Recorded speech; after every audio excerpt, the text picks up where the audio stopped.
let's talk about how much hate we they said receive it from... to onward. That's not co-parenting. That's living together. That's being together. Yeah. So ¿Se ponemos para el video? Sí, ahorita.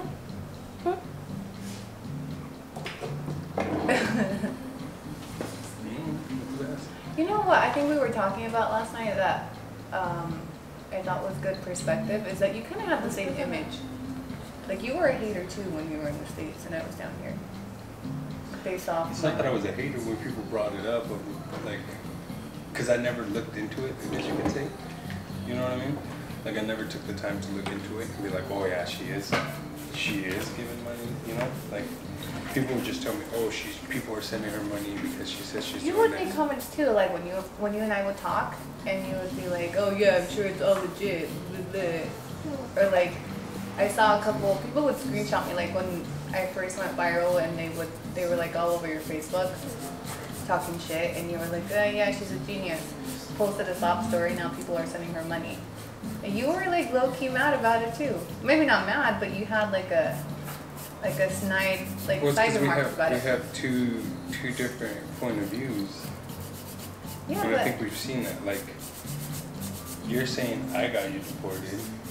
I never said you particularly, but you and your family, to me, were like a team.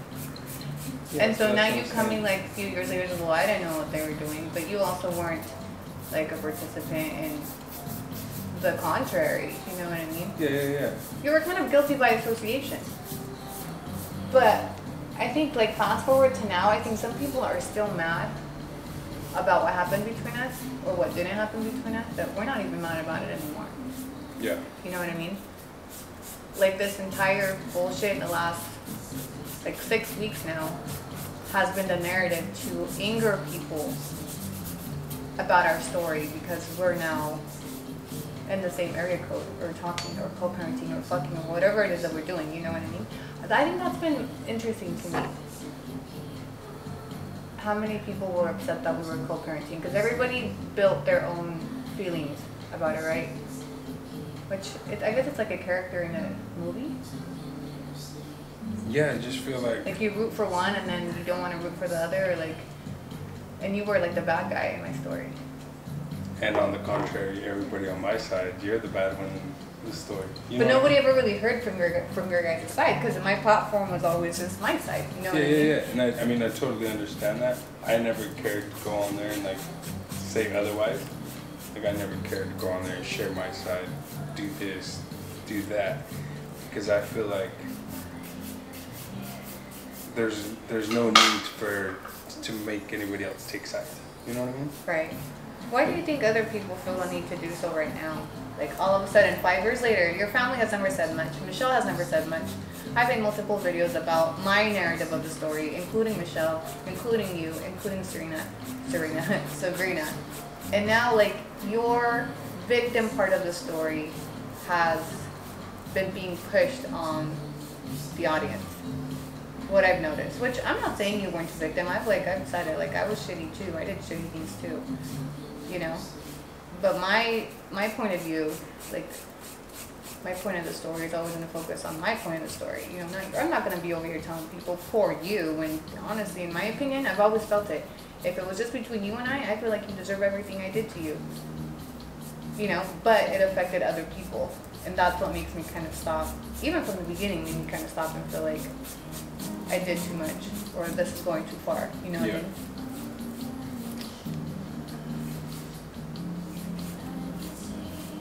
I don't know why people...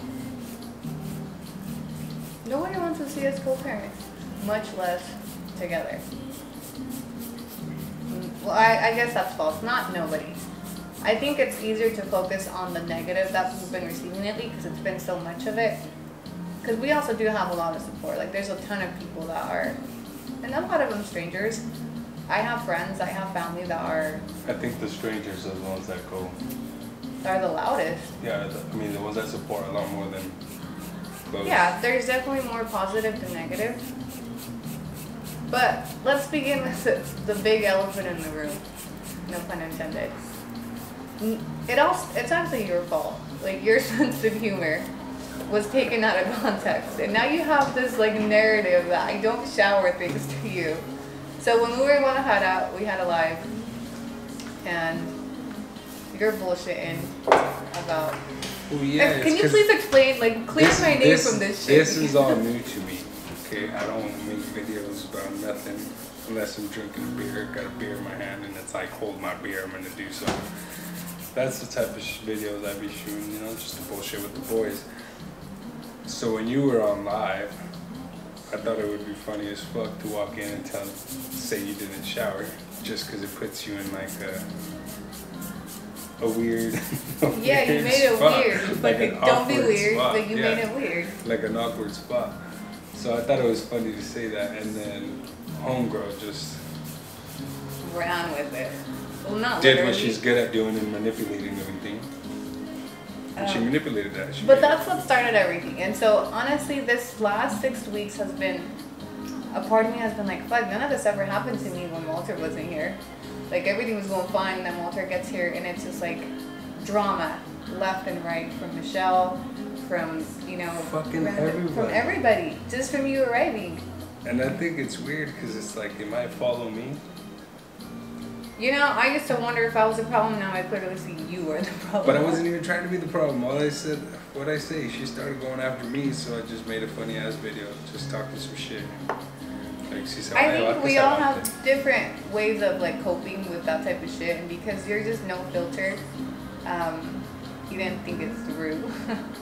And I don't know. Okay, so after that, like, so when that happened, I was somewhere, like, I think we were home, and somebody sent me on Instagram, one of my followers was like, hey, this girl's on live talking about you, talking shit about you. And I was like, why? What the fuck would be talking about me? Like, I didn't think I was that big of a deal. And she just sent me a little clip of her. The reason why it bothered me is because when I go on live, I have always told the people in my life, like, hey, what happens on my life stays on my life. Because at that point, like, it was like a really sensitive time with you getting here, and I hadn't shared much about what was going on between us, and I didn't want it to get like misrepresented, which is exactly what happened. So this girl was like talking about shit that had happened on my life, and started talking about like my sexual life, pretty much, like telling people, yeah, she's fucking him, and that's where I got. That wasn't even true. That's why I thought it was funny as fuck. Like, that's why I come in and make a dumbass like comment just to put you in an awkward position. And she like goes and spreads it like wildfire. First of all, she's chismosa as fuck. Like, she didn't need to do all that. It's like, how you gonna be chismosa and then cry wolf? But even if it was true, even if this whole scenario was true, like, I was bothered because supposedly it was somebody that was supporting me out here, like, spilling my dirt, pretty much. Like, who? You should never be on here telling somebody else's sexual life. Yeah. You know, I'm not even talking about my sexual life. Like, that's not something I ever want on my platform. It's really nobody's fucking business. So anyway, I reacted, like, impulsive, like, emotionally. And, like, I made a video and I just said, like, make better content instead of bashing and judging others. It was up for, like, an hour, and it got, like, traction like that. Because everybody on TikTok loves drama. You know what I mean? And then people just started talking shit, like, ugly stuff that I was like, you know, I don't want this on here, and so I took it down. But honestly, as long as it was up from there, this person went into like a 6-week binger of just dissecting every part of our life. My platform, from you to my relationship. She didn't dissect shit of mine. She don't know me. I mean, I'm pretty sure she's talking to. Well, it's a whole fan page now. But I think the reason why it was interesting to me, it's been kind of intriguing, is that this narrative that has been fed is Michelle's narrative, like to a T. And that's like, I kind of expected, like, is she talking to Michelle? Because when my account first like blew up last year, there was a lot of accounts that were like saying that I was back to scamming because people were sending me money on TikTok. And this was like pre-foundation. Like, all I was doing was talking about my story, and people would send me cash apps and Venmos. Like, when I got fired from my job, I shared it on TikTok, and people sent me money to like get me by. And so I think Michelle was mad. So for a few months, there was this like narrative that they were trying to push that I was back to scamming people, and she was going to try to contact the news in Salt Lake and do another article. And it eventually died down because nobody, like, they kind of discredited her because of what she had already done. You know what I mean? It was obvious that she was like on a mission just to fucking ruin me. And so this recent like campaign or whatever the fuck you want to call it is to a T what like the same type of behavior, from contacting employers, collabs, you know, trying to like fuck with anything that they could, from how I make money to discrediting the foundation to she lied about this, oh this happened with June and Walter, and look at this police report, and all of it is the same shit Michelle used to do. So those police reports were how I knew that she was talking to Michelle. Oh yeah, definitely. Because so me and her, like this feud started like on the 7th, right? They have dates. And 2 days later, she made the video with those police reports claiming they're public records. But if you know anything about getting public records, you have to submit a grammar request. So you would have to go to Salt Lake, find the police department that handled that case, give them a case number, give them names, and fill out a grammar and you fill out a grammar request, which takes 7 to 14 days for them to give you the report. She obtained it in 2 days, which tells me she got it from someone that had it, which is who? Michelle or Sabrina. My money's on Michelle because it's the same narrative Michelle has been pushing for years. So when I saw that, it was literally like, it's Michelle speaking through her, you know, because Michelle has been quiet for years until this person gave her wings to go back to the same narrative. And that's around the same time when Michelle reached out to me on Instagram talking about pulling up because, because Miss Cancun or whatever the fuck. So I was like, whatever, it'll die down. Like, she's gonna swing 3 times with gas out. Michelle. But it's been very much like Michelle's behavior, and it's giving me fucking PTSD because this is like the same type of pressure they used to apply. Emailing all my employers, my collabs, going on the news, going on TikTok now. Like it's literally textbook the same shit Michelle was doing, like the same grammar, the same footprint. But now through that email they sent, same, yeah. Yeah, so this morning one of my collabs received an email, 2 emails from her followers about my tweets and how I'm colorist and this and that, and they're so disappointed, pretty much trying to cancel my collaboration with this app. And they're worded just like Michelle, like literally the same way that she used to word the letters to my judge, to my PO, all of it. And you mentioned last night that your brother had the same narrative. Oh yeah. Tell us about that, because I think that's pretty relevant. He's just, I don't know, he's weird. He just doesn't, what was I gonna say, like, just talking to my mom some shit he said he's hating. The same narrative, that we get all this money and we go to the nicest places in PV, but we don't have enough footage of us helping kids. Yeah, that's what he said, that's what he mentioned, like. Literally, like what this that we're always out eating or going here, going there. First of all, like, he has no idea. Second of all.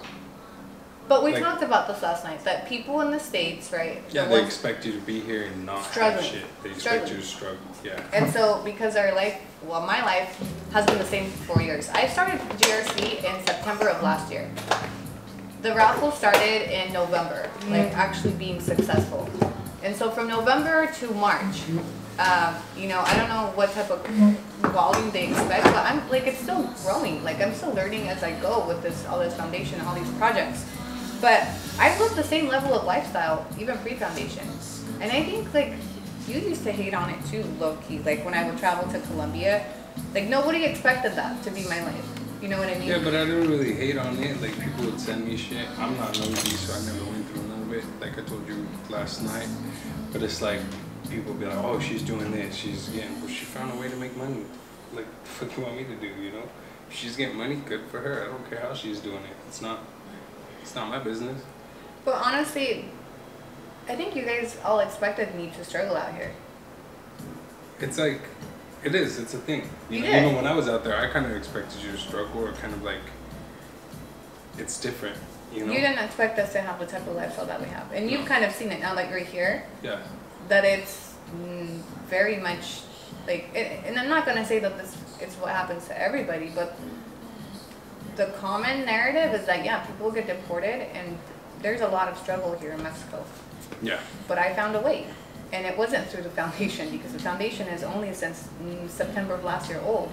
I've been living the same level of lifestyle since I got here, pretty much. Well, I mean, maybe in the first 6, 7, 8 months, there was some struggle, but it's never been what you guys expected, which was for me to fall off and fall in the hole and die. You know, it is. To crawl in a fetal position. Yeah, you guys want him to be looking ragged out here, like. It's I not that I guarantee you're wanted gonna you- look it's at not the that I salon and wanted- be like, "Oh my God, she's probably her cartel boyfriend It's salon." not. or It's some not shit. that I wanted you to do that. It's not. I mean, maybe it's not that they wanted you to do that, but it's like what everybody thinks. That's what they It's what expect. they want. It's what Michelle wanted. Oh, it's what Michelle She wants wanted for sure, but me to it's be what, broke what and everybody struggling. expects. It's like I remember when people would tell, like when I would tell the homies, "Hey, I might take off. I'm gonna take off," because this isn't something I thought about just now. Like you said, like I've said, I've been thinking about it for years. You know.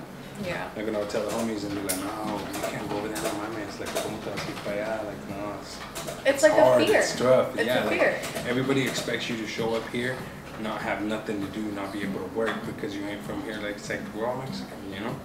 They expect you to fail. They expect you to fucking beg to go back. Like the U.S. is cool. It is cool, but it's different. You feel a little more free out there than you do out there in the land of the free. Yeah. And yeah, I mean, I expected you to struggle a little more than you did. But I was glad, you know, I told you, like, you look like you're doing good. You look like you found something that worked for you. That's great. I'm happy for you. But I did struggle. And the problem has been that my story on social media has picked up when I wasn't struggling anymore. You know, like there were times I was broke. There were times I didn't have it all. I didn't always have a car. I didn't always have a house. There were times I had 100 pesos to my name left, you know, between now and next pay period. I was check to check. But it like, you know what I mean? It progressively got better. And I feel like nobody really saw that struggle. And I talk about it, maybe 'cause not enough. Yeah, nobody really flaunts that struggle. You know what I mean? People post, like you could post something on Instagram, Facebook, whatever you want to post it, and then people are gonna like, they assume, right? They assume. So yeah, they didn't see that struggle. They saw like the good parts when you went to go eat, when you went to go travel, whatever, this and that, and then they like make up their own narrative or make up their own. Can you imagine ideas. if I would have had TikTok when we were going through the custody case? Oh God, it would have been a shit show. When I was suicidal, like there was a lot of fucking struggle, but I didn't have a large platform, you know, to share that on real time. So I think part of that, because people didn't see that, they just see like, oh, she has it together, she has this, she has that. And you know what? I'm gonna say it's gonna piss some people off. A lot of it is the part that I'm a pretty girl. Like if I looked different physically, I think this would be a different narrative. No, If I wasn't the type that got my hair done and my nails done, you know, and pedicures or went shopping, this and that, it would be a different narrative. Yeah, people wouldn't pay as much attention. They wouldn't care, but and that's like I've always had drama because of it, like from high school to junior high. It's like a girl thing, you know. But sometimes I honestly, in the last 6 weeks of this shit, if I looked different, if I didn't get my hair done, if I didn't do this, if I didn't do that, what would there be to go off of? These are things I've always done since even when I was broke. I'm never too broke to get my nails done. It's a priority for me. Just like maybe some other things are priority for people, like maybe snacks or going out to eat or going to the movies or whatever the fuck floats your boat, you know? Mine is very much my physical self-care. You go do her like that. I wasn't directing that specifically, but some people are really into snacks, you know? Other hobbies is what I'm saying. You know, not everybody is into like getting this type of shit done. But this is what feeds the narrative. Because you know what? Before it was this narrative that, oh, I'm scamming for this, Michelle, and correct me if I'm wrong, was feeding the idea that I was out here being a hooker, a stripper. Yeah, she would. It was like nobody could accept the idea that I had just found work, making dollars, and living a comfortable lifestyle without criminal activity, without being a stripper, or without being a prepago. So before all this, it was that. You know, it's like not nobody, but these people particularly are just committed to representing an idea that there's just no way she could do it in Mexico without this. And you can. There's a lot of us. I mean, now that you kind of have been here, we are not the only one. Like, there's a big community of people in middle class or that aren't necessarily, you know, living. Struggling. Struggling. Mm. And I mean, there's both. Just like in the States, there's both. You know, there's people that are very wealthy, and then there's people that are middle class. But I think Mexico has just that image to the world that we are just so poor that anything that's not poor must mean criminal activity or cartel ties or this or that. You know what I mean? Or scamming or whatever the fuck you want to label it. It could never equal out to just people working regular 9 to 5s like the States. And again, it's not like that for everybody, and I don't mean to like discredit or take away from the struggle that there is. But part of my narrative has always been to show there is life out here, like decent life. And I feel like that's part of why you came. If I wouldn't have been doing good out here, I don't think that you would have like, you know, taken the leap. Because I kind of paved the way for you to feel okay with living here. If I had been you kind of did show that. You did show that, but my like, I mean, I have other homies, I have friends, all my cousins travel more than we do in the U.S. You know what I mean? Like, those fuckers are everywhere. Yeah. So, you did show me that you could make a life out here. I also didn't think it all the way through that stuff. But granted, you don't think shit through. I don't think people realize how much I did not. Yeah, how impulsive that was. I came out here with like 3 pairs of chones and I don't know, pairs of pants, no shorts. It was bad. It was a struggle. I think your perspective is kind of important to this particular episode because you used to have similar views of this foundation stuff until you came here and you've seen what we do. Yeah. I did. Like, at first, when they told me you started a foundation and all that, like, I was like, okay, sure, whatever. Like, nobody really believes there's really good people, especially with your past. Like, had you had your charges in the past, I was like, I don't know. They're sending her money for that. I didn't want to believe it, right? You don't want to believe it just because of your past. I guess I was judging you on your past. But now that I've been here, we go a la Pan de Dios, to the diner with the Tika kids and all that, like going everywhere. Yeah, you're seeing all the field work. Yeah, seeing everything you've already done. It's kind of eye-opening, like, holy shit, this is huge, this is big, like she's really doing something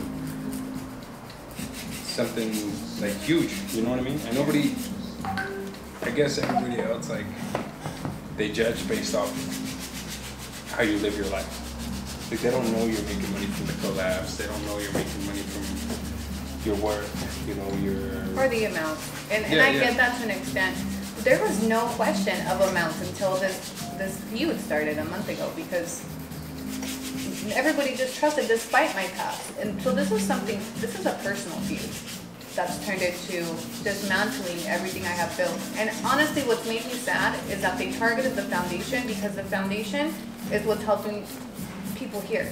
You know what I mean? You can try to come between shit for me, okay, like, I get it, attack me, but when you're attacking the help that I'm giving to other people, that is sad. And I've seen some comments about like, oh, I'll never stop standing up for my people when I'm representing immigrants or people. No, what you're doing is getting in between the help of our people receiving help. You're getting in the way of those children. And honestly, like, she hasn't really, because people have still been just as supportive, but it's the act. You know what I mean? It's sad to me. She's sitting down for her people, talking shit. Like, we are her people. We are all the same. We're all part of the same community, right? We're all immigrants. Or actually, she's not. She has immigrant family, but I don't know. People are just weird. They like to misconstrue, manipulate. It's just been like a manipulation of anything I say, I don't say, I do or don't do to feed this campaign, or whatever the fuck we're calling it. But it's Michelle's narrative, like, por fin se le hizo. Like, she finally found someone to push her idea onto a large audience. I think some of the context is important about, like the foundation, particularly from your point of view, because you were on that side previously. Maybe not like on that side, but you had some of the same ideas and judgments. I had those same ideas and judgments based off your past. I guess I was judging you from the past. Based off your past. I guess not really paying attention or not really That's how you say Based it. off my past of what? Stealing money? Yeah. But you knew me during that time. I know, but I didn't know what, like, how or what, you know?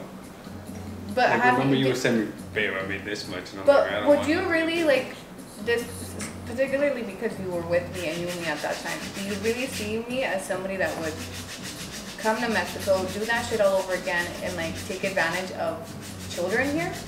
No. Like No, stealing no, money 'cause- is one thing. Okay, when I was like broke and doing stupid shit, but this narrative feeds a completely different idea of me that does not align with my past criminal behaviors, even with those felonies. Yeah, I feel like so you're doing it from the like. Hold on, I don't know how to put it into words. Give me a minute. But yeah, no, I don't.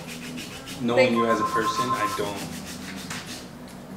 I guess I wasn't judging based off like knowing you as a person. I was just judging based off like The felonies. yeah the felonies. That's it. Because if you really know me, if you know my Well, I character, know you as a person. I know you're a good person. I know you're a really good person. I know you help those who you got love for. Who you know. I know you take care of your kids. I know like you're a great mom. I've always known that.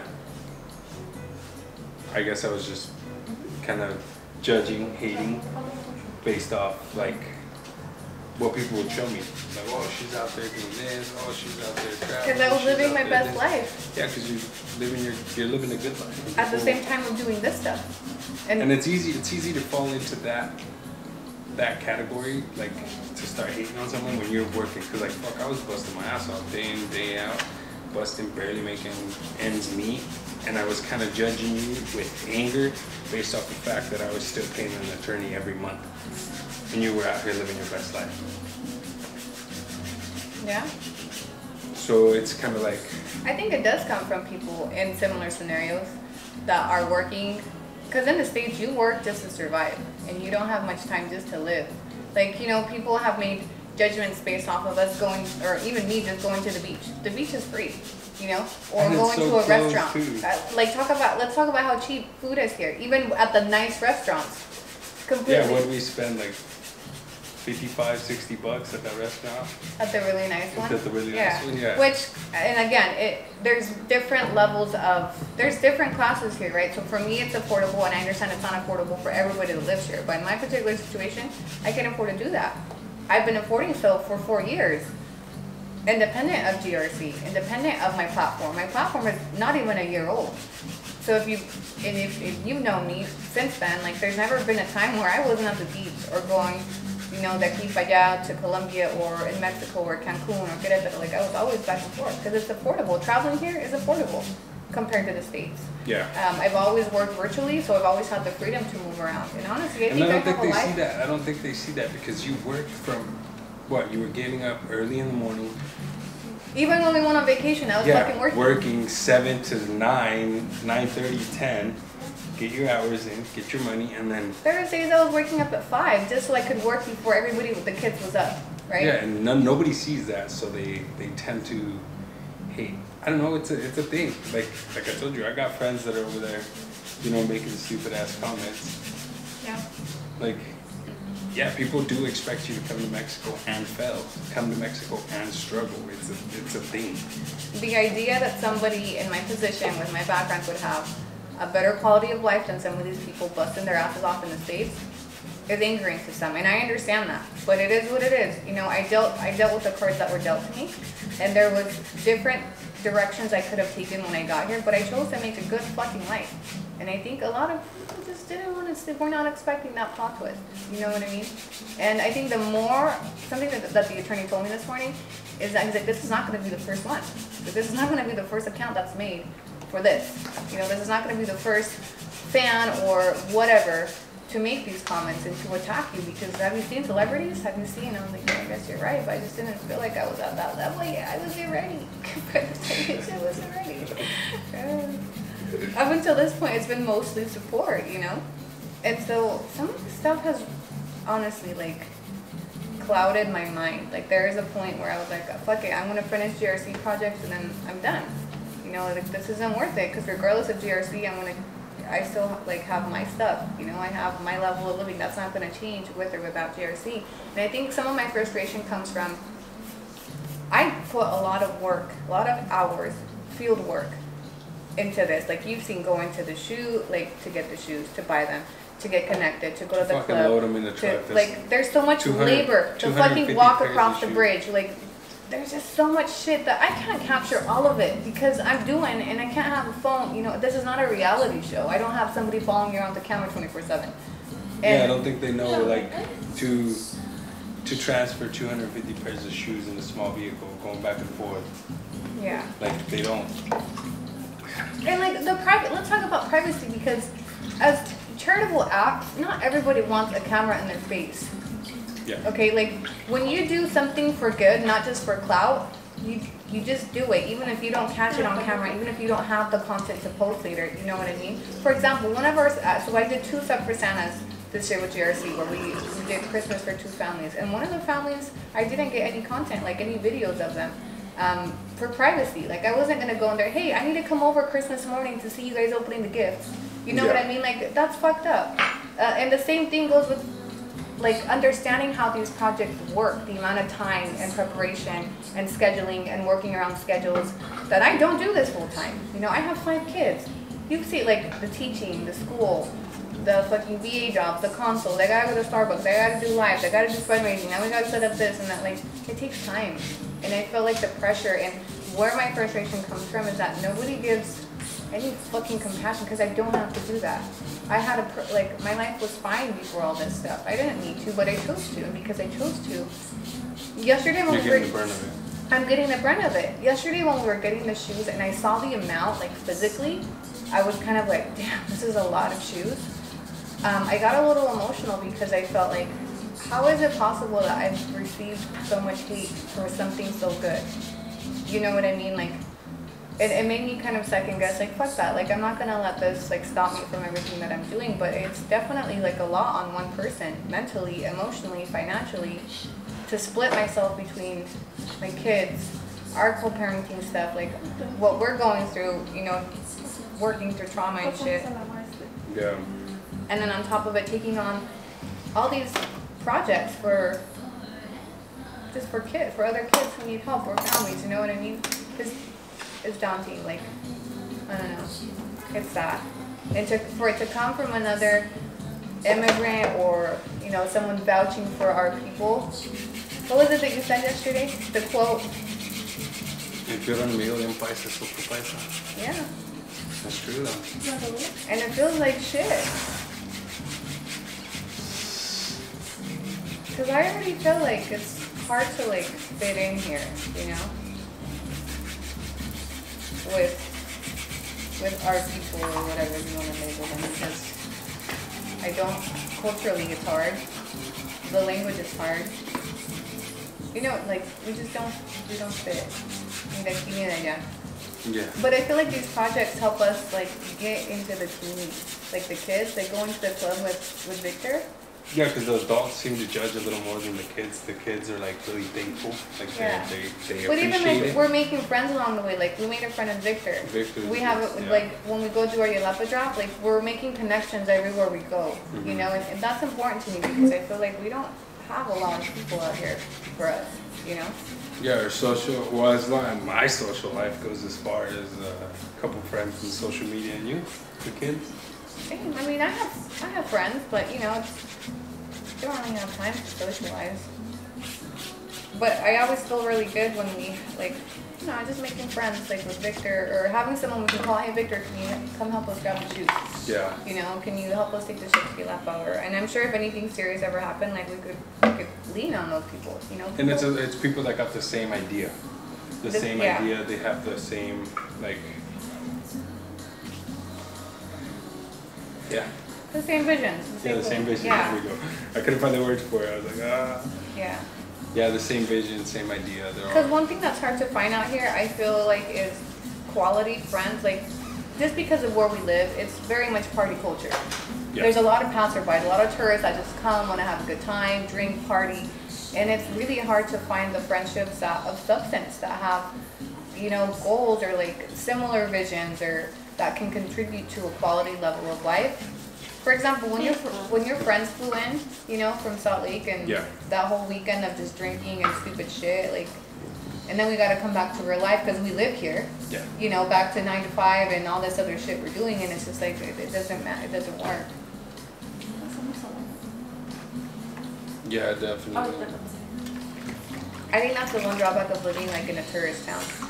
And we do get like a lot of people that fly in from home and just want to party. But people just come here to party and have a good time. And it's which like, is, I mean, it's fun here and there, but like you said, when all the boys came down, it was fun for the weekend. But then they go back home and then you're left with the mess. Yeah, kind of, pretty much. Yeah, or the hangover. You know, and then you still gotta get up and parent 5 kids.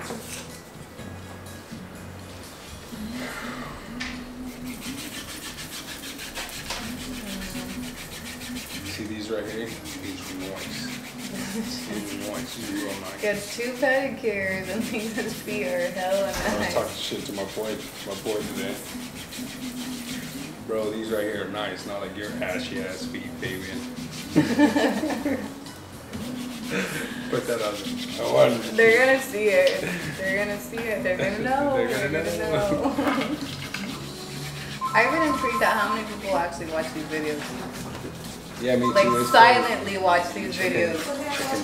Shit, you guys are nosy. It's funny as fuck. I think it's hilarious. You know who you are. Silently watching, leaving no comments. You don't even follow. You just check for updates here and there. That's funny. But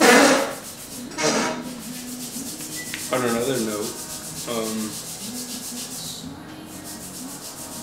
yeah, when are we gonna go on a hike? After, look, when we go to Yelapa and we finish the school drop, they have hikes out there. We're going to hike out there. With 5 kids? Listen, it's just hard to find time. It's been so busy. I feel like once we wrap up these, I don't think everybody knows that how much drops and stuff you have, like how many times you gotta visit the centers.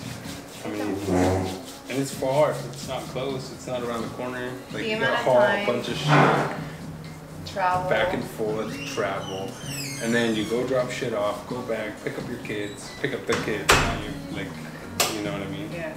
Like yesterday, we went to get the shoes and we had like 20 minutes to go run and grab the kids. Like it's honestly part of why like some of this content isn't up as fast is because it takes time to complete what we're doing and then upload it and then edit and then, but like I said, people behind this narrative are literally committed to misrepresenting what I'm doing, what we're doing. And so even if we did things, for example, when we go do the shoe drop, I guarantee you, the quality's not good enough. Why weren't they Nikes? You had enough money to buy Nikes. Instead, you bought them this brand. You know, like there's always gonna be something. But those same people are the same people that were bitching about you not helping the community, you buying toys from U.S. suppliers instead of fucking local suppliers. Like, people are gonna bitch regardless. Exactly, that's what I'm saying. Like, if I had gone to Liverpool and bought all Nikes, it's gonna be, why didn't you shop locally? But if you shop locally, it's, you didn't get good enough quality shoes. Or, you know what I mean? There's always gonna be something. You can't please them all. You can't please them all. I've always, like, I don't know, I've always said that. And it's sad that somebody's pushing so hard to try to make you look bad when you're doing something so good. I already look bad. Listen, like, I'm on the news. I'm on Google. I am queen of letting you know I look bad. And I, you know, but... We saw the mugshot. Subscribe to the first episode so you can see the first mugshot. But I've always embraced that. Like, it is... But one thing is that you are speaking on, like, an expired version of myself. Like, that's not who I am anymore. Yeah, people don't expect you to do better. People don't want you to do better. Down to, like, oh, you used to express yourself this way, that means you're this. You know what I mean? Like, down to how I speak has changed. Down to how I defend myself. Down to how everything about me has changed. And that has been kind of refreshing when I started looking back. It's like, oh, thanks for the reminder of how far I've come, because I did. I used to be ghetto, you know? And I very much still have that part of me. But I don't... Yeah, and I think that's like part of life is evolving and doing better, growing. And I mean, people don't. People hate to see you do good. They hate to see you do better. That's baffling to me. And maybe there's but it's true maybe because it's because like they are when you and I were at odds and my content was still about how shitty of a dad you were, people loved it. Once it started shifting, it's like people wanted to stay in that sad content. Nobody wanted the healing. Nobody wanted the rehabilitation, the mending, the friendship. They're like, no. Like, we want to keep you miserable. You have to stay miserable because that's what we like to see. People love it's a misery. psychological thing. Like, Yeah. I've read about this, how people are drawn more to a negative situation than they are to a positive situation. That's so true because honestly, when I get comments on my platforms, the ones that I want to respond to are the negative ones instead of the positive ones. Yeah, so it's Always. like it's really a thing. It's really a thing, and it's bad. It's shitty, but It's almost like human nature. Like Yeah. something draws us to that because I think about that often. I'm like, look, I have all these positive comments, and I want to fight with that one negative one. I want to tell them off, and I usually don't. But it's the first thing that comes to mind. Like, well, I've told people because I get a bunch of negative comments. Sometimes I'm talking shit to these bums, like just to talk shit, and I just think it's funny. But then I get like good positive comments from a lot of people, and I'm always like, you know what? I appreciate the nice comment. We don't get a lot of those. Like, I mean, you might get a lot of those. I didn't get a lot of those because the interweb hates me. But I don't think they hate you. I think they misunderstand. We were committed to misunderstanding you. No, because like we said, there's no winning. Because before it was you're a piece of shit deadbeat, and now Yeah, that you're active, now you're too active. Now you're a nanny. Now I'm a nanny. Yeah, so there's no middle grounds. That's Like not- you could never win. You could never redeem yourself in the eyes of some people. Yeah, and I think that's funny as hell. It's like what they say. They kept calling me a nanny. I was like, well, I'm not the nanny, but I'm the dad, so it's the same shit. Like. There's What do actually a lot of stay-at-home dads. Not many or stay-at-home dads, but there's a lot of stay-at-home dads, But I and think it's like- they are made to feel less masculine because they take care of their kids. No. Yes, that's- it's definitely a thing. Oh, Stay-at-home dads. yeah. It's a thing. It's a thing. I don't feel that way because I grew up with a hardcore kind of machista, full-blown Mexican dad. So that's how I was raised. So that's kind of how that shifts onto my parenting. And you're the one that always has to tell me or like remind me like, hey, you said you didn't want to be like this. You said you weren't going to be like this. So like, be better, do better. So then I don't, like when people make those dumbass comments, I don't feel like I feel less masculine. It's just like, because they don't know my parenting, right? They don't know the struggles I have as a parent to bite my tongue and not be a dick. Because I think you're still very much machista. Like you have a lot of machista traits that you're working on actively, but naturally you were raised in all the girls, like you were raised in a you were raised in a like machista with a machista dad, you know. So you're a product of your environment. Yeah, particularly in your parenting with the babies. But yeah, there's no winning. I think you're doing pretty alright. I think it's been like relearning each other and our co-parenting styles because they've both changed. You know, I feel like I'm not the same type of parent I was when we were together. You know what I mean? Like things have changed. I have developed more. I think right now, like when I had the kids on my own, it was different. I feel like I was a lot nicer, a lot more. What's the word? Like my temper was. Like I didn't. What's he say? Like a lot of shit. I have it on the tip of my tongue. I had a lot more patience. Like when I had them full time, I had a lot more patience with them. I was a lot easygoing. I wasn't really on their ass, and then I've been alone for so many years. So having them like come and make the house a mess, or running and grab this and fucking have their toys everywhere, it is kind of like overwhelming. I'm like, I'm trying to keep the place clean. Stop! Like, get your ass out of here, you know. But it's like, so it is definitely been a little bit of a struggle, but I'm trying to get better. I think it's also like difficult to co-parent. ¿Quieren agua? No. Gracias. I think it's also hard to co-parent with another parent sometimes I feel like I step on your toes and vice versa because we have different styles. Or like I hold back because you're around. I'm like, he's not gonna like this, so I don't say it or do it. You know? See, I don't feel that. I don't like that. I'm like, I need him out so I could yell at my kids in peace. No, but yeah, that's the thing. Like I feel like it's vice versa, right? You yell at the older ones, and I yell at the younger ones. Because when you were talking to the older ones about that certain situation that happened, you kind of wanted to go off, and I was like, no, we're not gonna scream at them. We're just gonna guide them and explain. But that helps. Yeah, it helps to have another parent, like kind of, like. It helps, and it kind of makes it a little harder. Yeah. So it's like a, I don't know what the word. We gotta find the right balance, I guess. Yeah. Because on sometimes I know I am harder on the little ones, on Juji's. She knows. She's just like you. She knows what buttons to push. And just like, just make me blow a gasket. I don't know how you should be mad at skates. Mira, She's so cute. She's so cute and supportive. She's a little nightmare. That's what she is. Should we get an agua? You want an agua? No, I'm okay. I do. Alright, get one. Amigo, ¿de qué tiene? ¿De qué tiene? Maracuyá, jamaica y avena con nuez. Dime la avena con nuez. ¿Alguna solamente? Sí, por favor.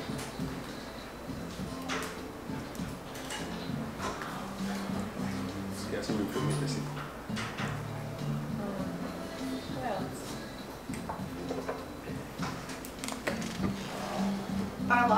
Our last YouTube video was pretty deep.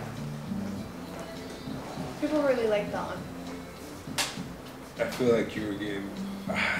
This is the thing, guys. Like, I'm a guy. I kind of just brush it under the rug and let it sit. A lot of people commented on that you were just kind of insensitive. I know, like, and then my thing is I don't like to.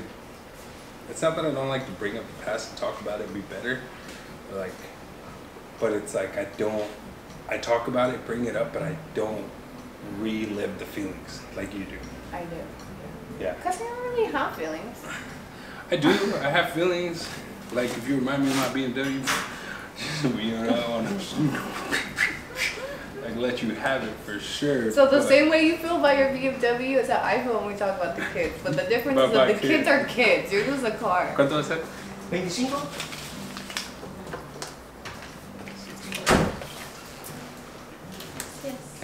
You want to tell the BMW story? Oh, I hate you. That's my favorite. That's my favorite. 5.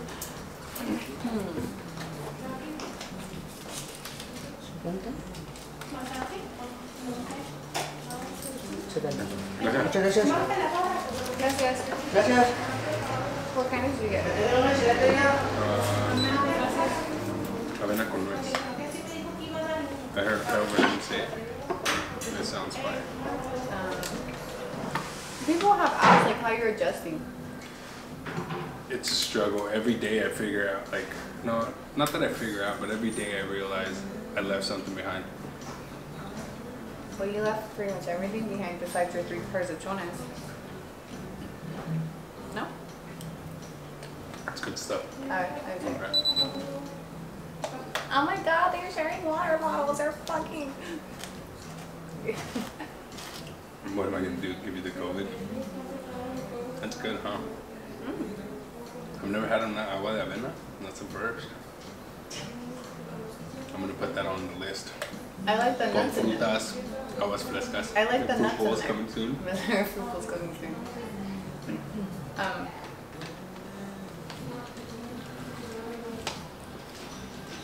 I mean, como dices tú, I'm having a hard time because I'm thinking about what I left behind and not what I got here, trying to grow here.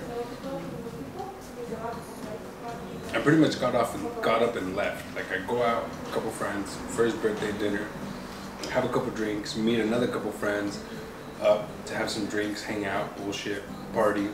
Not really party, but hang out, drink, bullshit. And then they were telling me that they were gonna go to Cancun. I was like, fuck it, I'm going with. Bought a plane ticket, got a room, and it was like 1 something in the morning. By 5 in the morning, I was on an airplane going to Cancun. I left my fully furnished apartment washer, dryer, fucking everything. Everything. Clothes, shoes, fucking laptops. I didn't bring my cameras. Did that narrative bother you when they were painting you like, oh, he's the bum, so he took off because he has. That's kind of what triggered me. Like, bitch, you don't know how hard I worked in the last year to have all my own shit. Like, I worked so hard to get all my own things.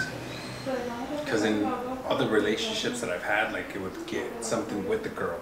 I would have, you know, a car with the girl, a fucking house with the girl, an apartment with the girl. It was always with the girl. And every time we would fight, I'd get kicked out, or I'd leave and not have shit. Leave, because I'm too prideful to ask for shit, right? So I'd always just leave shit behind, like, fucking keep everything. I don't care. It's yours. Bye. You know? So in the last 2 years, I worked so hard to get all my shit for me. Like, it was all mine. Nobody could take anything from me. And I don't think if I would have left that way, like the way I did, I think it would have been too hard. I would have thought about it. No, this, that. I left thousands of dollars worth of tools. I left in the middle of jobs that I had. Like, I just kind of impulsive decision. And I don't regret it. It does kind of bug and hurt sometimes when I'm like, I need a tool, or I want to do this and I can't because I don't have this. It's just like, fuck, I left it. Fuck, I had this. Fuck, I had that. Like, I got to start from scratch. Like, I didn't even grab a toothbrush, and I don't even think people realize that shit. Like, I had a bunch of shit. I had a full, like, all the tools that I needed to do remodels. Like, I had all my tools. I had all my tools to run my own graphics shop. Like, I left everything behind. Yeah. I think those comments discredit because in my opinion, it takes balls to do what you did. Like, although it was impulsive, like, it's scary. Like, you left your entire life behind. Yeah, and that's what it feels like. It was a big decision that you had been lingering for years. Like, because this goes that back I didn't have the balls to do it. Back then. Yeah, because like when I was gonna come, and I didn't end up coming, is because I got cold feet. I got cold feet, and then I met someone, and that kind of eased, like, it kind of helped, you know what I mean? Help you stay. Help me stay. Or help you, like. It was like an excuse. Yeah. Como quien dice, fue la excusa de no hacerlo antes. And because, I don't know, like, it's not that I ran from anything in Salt Lake, but it was just like, I guess you could say I was running from my past, because my past is always going to haunt me there. Like, I was burned out in Salt Lake from being a little player from back in the days, from doing everything I did back then. You know what I mean? Like, for example, your past is trying to continue here. Even though we've came so far, we've been so different. Like, I've completely changed from what I was in junior high and high school. You know, like, all the dumbass shit I used to do. It's like stealing cars, home invasions, all that dumbass shit I used to do. It's always gonna follow you.